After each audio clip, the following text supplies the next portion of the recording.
This is One-on-One. Pleased to welcome Jim Novotny, who is supervisor of the Technology, Design, and Engineering Department at Livingston High School. Good to see you. Hi, how you doing? Great. You're part of the initiative Classroom Close-Up with our partners at the New Jersey Education Association. You're about to see a clip. You teach students about Technology, Design, and Engineering. And the group of students who compete in something called the Shell Eco Marathon Competition. And your team is called the Eco Lancers? Eco Lancers, yes. Where's that name come from? Kids wanted to get involved with making the world a better place. And the Lancers are? That's our motto for our team, for the high Livingston school. Lancers? Livingston Lancers. And eco-friendly, obviously. This competition, as we set it up, what is it? We wanted to get kids involved in national design competitions, and this one was put forth from Shell, and it's sponsored by Shell. They run it in Europe, United States, and Asia. And I looked at it and said, I think our kids could do this. I proposed it to the kids, and they said, yeah, let's try it, let's do it. This is pretty special, and again, we could talk about it, but more importantly, you could see it from Classroom Close-Up right here, the Eco Lancers.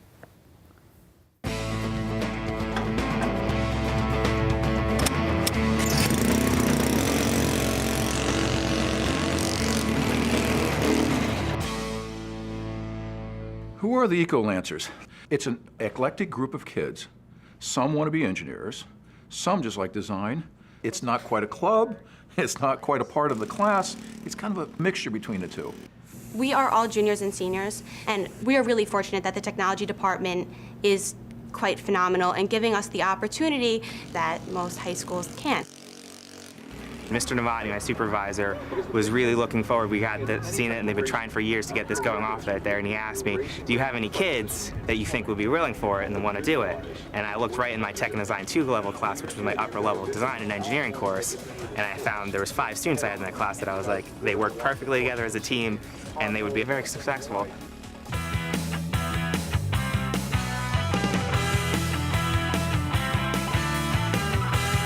The Shell Eco Marathon is an event where we invite students to design, build, and compete a vehicle that's meant to go farther on a given amount of fuel than any other.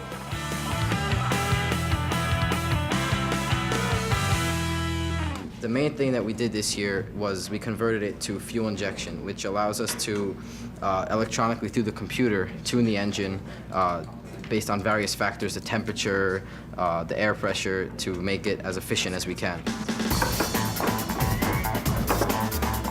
Hi, Gabby. Hi, how are you? I'm doing fine, thank you, but I see that you're getting ready to do a test run in this vehicle.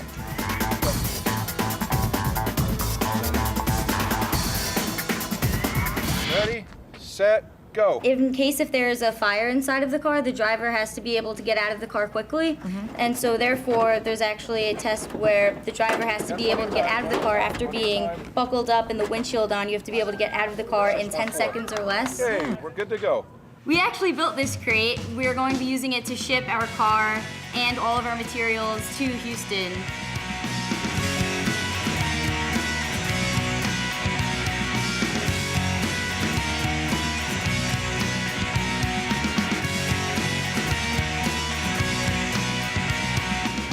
I see the kids who leave here have a really good understanding of how to have an impact on technology, but also understanding how complex everything is, and not giving in, but understanding that if you're going to change the system, you need to be really knowledgeable, you need to get involved, you can't sit back and just watch it happen, you got to get engaged.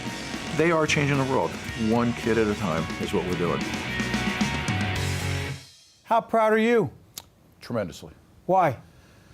Just watching these kids come up from like grade 6 and not having any understanding of technology and growing and developing, and then when they leave high school and doing a project like this, saying, this country's going to be in great shape. But these were the only kids in New Jersey, the only high school that competed in this Shell competition. Yeah. Why is that?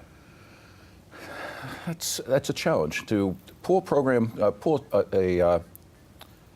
a project like this off in a public high school. There are a lot of... How hard? Very hard. Describe it. You got a lot of sports, got a lot of academics. This is going to take time on top of that.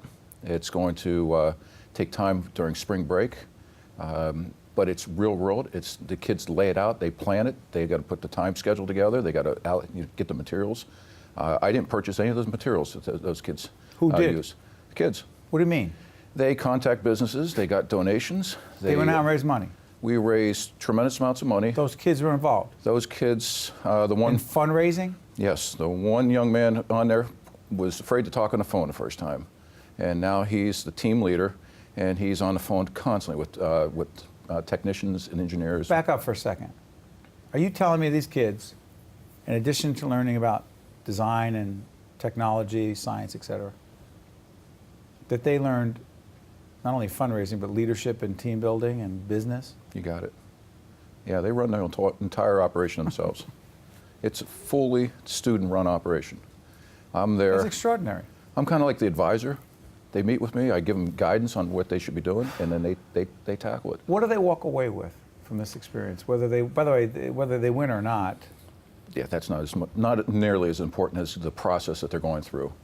They head off to colleges. It's interesting. When you see that video, if we go back a couple of years ago, the kids who started that and the kids who have been on that team since then, they're all in engineering schools throughout the country, and they're all doing really good work. At Rutgers University, I have a kid who is a sophomore who's the lead welder for the SAE team.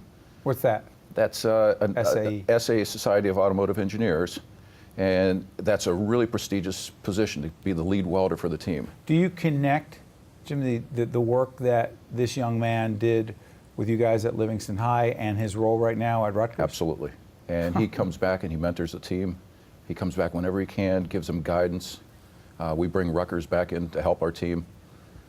So all this talk about STEM, science, technology, engineering, and math, and the fact that we're way behind and we need to do more. For you as an educator, what's that like for you knowing that you are helping to fill that void and inspire young people in the way that you are right now? Not just to fill that void, but to become extraordinary leaders. It feels great.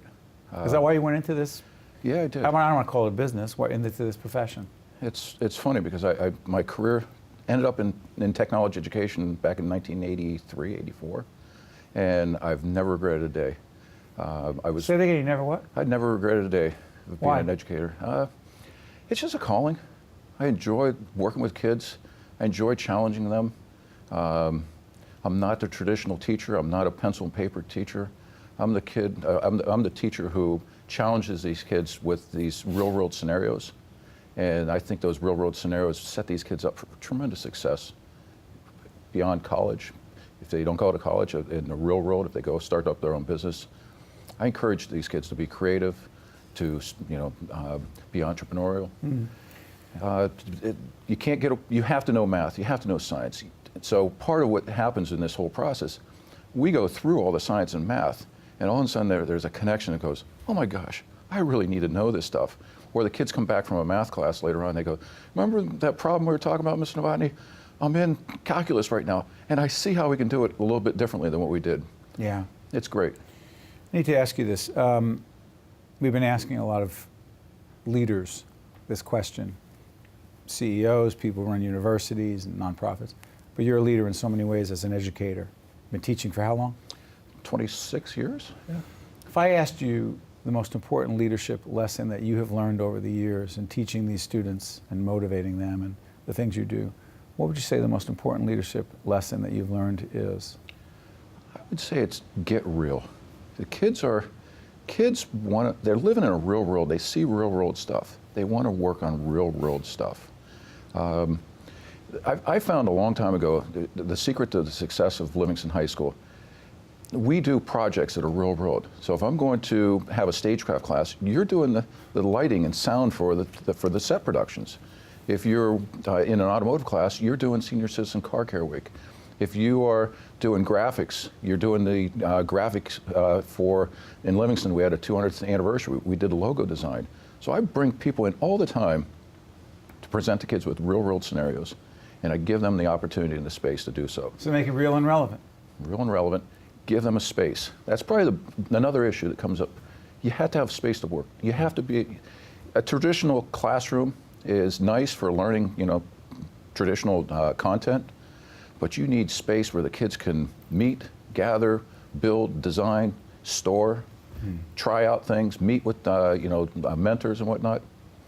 So not many schools have that space. Well, you've not only given them space, but you've motivated them for a long time, and keep doing what you're doing. Jim Novotny from Livingston High School, congratulations to you and the Eco Lancers. Keep it up. Thanks, Steve. Okay, stay right there. One-on-one will continue. By the way, I want to thank our friends from the NJEA and a great series, Classroom Close-Up, for providing that video. First-class stuff. We'll be right back right after this. Thank you very much.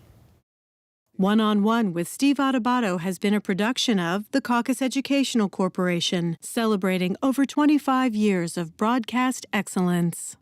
Funding for this edition of One-on-One with Steve Adubato has been provided by the New Jersey Education Association, Wells Fargo, activists in cooperation with the American Medicine Chess Challenge, Steve and Elaine Pazicki, United Water, MagnaCare, and by Johnson & Johnson. Transportation provided by Airbrook Limousine, serving the metropolitan New York, New Jersey area.